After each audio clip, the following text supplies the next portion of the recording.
பாருங்க கொடி பறக்குது. பிள்ளையார் சொல்லி போட்டாங்க. எழுச்சி ஆரவாரம். உங்க விஜய் நான் வர. எப்பாடே என்னடா நடக்குது? இபிஎஸ் கூட்டத்துல நம்ம கொடி பறக்குது, அந்த கொடியை கை காட்டி கொடி பறக்குதா, பிள்ளையார் சொல்லி போட்டுட்டோன்னு இபிஎஸ்ஏ சொல்லிட்டாரு. அதாவது இப்போ ரீசெண்டாக பார்த்தீங்கன்னா தளபதியும் இபிஎஸும் கிட்டத்தட்ட அரை மணி நேரத்துக்கு மேலே கால் பேசியிருக்கிறாங்க. இபிஎஸ் என்ன சொன்னார், தளபதி என்ன சொன்னார், அதை பற்றி பேசலாம். அதுக்கு முன்னாடி பார்த்தீங்கன்னா நேற்று நம்ம இபிஎஸ் அவர்கள் இந்த ஒரு விஷயத்த சொல்லிட்டாரு, கொடி பறக்குது கூட்டணி அந்த ஒரு விஷயத்தை பற்றி. ஸோ அந்த ஒரு வீடியோ பிளே பண்ணுறேன் பாருங்க. ப்ளஸ் கரூரில் நடந்த அந்த ஒரு சம்பவத்தை பற்றியும் நேற்று இபிஎஸ் அவர்கள் பேசியிருக்காரு. ஆரவாரம். ஸ்டாலின் எண்ணுகிறார், திராவிட முன்னேற்ற கழகம் தலைமையிலே அமைக்கப்படுகின்ற கூட்டணி வலிமையான கூட்டணி அப்படின்னு அவர் சொல்லிட்டு இருக்கார். உண்மையா? அது வெற்று கூட்டணி, வெல்லுகின்ற கூட்டணி, நம் தலைமையிலே அமைக்கப்படுகின்ற கூட்டணி. திரு ஸ்டாலின் அவர்களே, நீங்க கூட்டணி நம்பி இருக்கிறீங்க, கூட்டணி தேவைதான். ஆனா அதிமுக தலைமையிலே அமைக்கப்படுகின்ற கூட்டணி வலுவான கூட்டணியா இருக்கும். பாருங்க கொடி பறக்குது.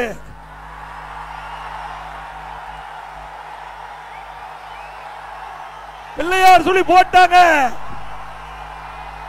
எழுச்சி ஆரவாரம்.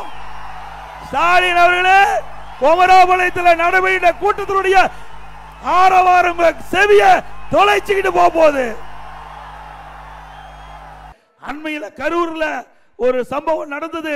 41 பேர் பலியானார்கள். 41 உயிர், விலை மதிக்க முடியாத 41 உயிரை நாம் இழந்து இருக்கின்றோம். அதற்கு இரவோடு இரவாக நீதிமன்றம் அளிக்கின்ற தீர்ப்புக்கு முன்னதாகவே குழு அமைக்கிறீங்க, வேகமா விசாரணை மேற்கொள்கிறீங்க. இங்கே ஒரு நியாயம், அங்கே ஒரு நியாயம். ஆக எண்ணி பார்க்க வேண்டும். இது ஒரு கொடுமையான செயல். இந்த கிட்னி முறைகேடை ஏன் விசாரிக்கவில்லை? அதே நேரத்தில் கரூர் நடந்த சம்பவத்தை அவசரமாக விசாரிக்க வேண்டிய தேவை என்ன? இதிலேதான் உள்நோக்கம் இருக்கின்றது. அதெல்லாம் நீதிமன்றத்தில் இருக்கின்ற காரணத்தாலே ஆழமாக பேச முடியவில்லை. ஒரு நபர் கமிஷன் இந்த அரசாங்கம் அமைக்கப்பட்டிருக்குது. ஒரு நபர் கமிஷன் அமைக்கப்பட்ட பிறகு யாரும் வெளியிலே தகவல் சொல்லக்கூடாது, அதுதான் நீதி. ஆனால் திராவிட முன்னேற்ற கழகம் அதை கடைபிடிக்கவில்லை. ஒரு நபர் கமிஷன் அமைத்தது திராவிட முன்னேற்ற கழக அரசாங்கம். அந்த அரசாங்கமே அதிகாரிகளை வைத்து பேட்டி கொடுக்க செய்கிறார்கள். ஒரு துறையின் செயலாளர் பேட்டி கொடுக்கிறார். அவர் அரசியல்வாதியாக மாறிவிட்டார், திமுகவுக்கு கைகூலியாக மாறிவிட்டார். அவர் சொல்லுகிறார், கையை காட்டியிருந்தா பிரச்சனை ஏற்பட்டிருக்காரு, அதுக்காக உங்களுக்கு சம்பளம் கொடுக்கிறாங்க, உங்களுடைய பணியை நீங்க செய்யுங்க. அரசியல்வாதி அரசியல் பேசட்டும், அதிகாரிகள் அரசியல் பேசக்கூடாது. அதே வேற ஏடிஜிபி சட்ட ஒழுங்கு ஏடிஜிபி பேசுறார். அவர் இந்த கூட்டத்தில் நடைபெற்ற சம்பவத்தை பற்றி குறிப்பிடுகிறார். அதே வேளையில் ஒரு டிஎஸ்பி தலைமையில் கரூர் சம்பவத்தை விசாரிக்க வேண்டும் என்று அங்கே ஒரு குழு போட்டு டிஎஸ்பி விசாரிச்சுட்டு இருக்கிறார். ஏடிஜிபி சொல்லுவது ஒரு கதை, ஏடிஜிபி ஒரு கருத்தை சொல்கிறார், அதன்படி தானே டிஎஸ்பி நடப்பார். அவர் எப்படி முழுமையான விசாரணை எங்கே நடைபெறும்? ஆக திட்டமிட்டு சதி செய்கின்ற செயல் அம்பலமாகிவிட்டது. அதற்காகத்தான் இந்த 41 உயிர்கள் இன்றைக்கு விலைமதிக்க முடியாத உயிரை இழந்திருக்கின்றோம். இதற்கு நியாயமாக தீர்ப்பு கிடைக்க வேண்டும் என்று மக்கள் எண்ணுகிறார்கள். அதற்காகத்தான் சிபிஐ விசாரணை வேண்டும் என்று குரல் கொடுத்துக் கொண்டிருக்கின்றோம். வேண்டுமல்ல, சிபிஐ விசாரணை வேண்டுமல்ல. ஏன்னா இதிலே பாதுகாப்பு குறைபாடு இருப்பதாகத்தான் சொல்கிறார்கள். பாதுகாப்பு குறைபாடுனா காவல்துறை. அப்ப காவல்துறையை இதை விசாரிச்சா நியாயம் கிடைக்குமா?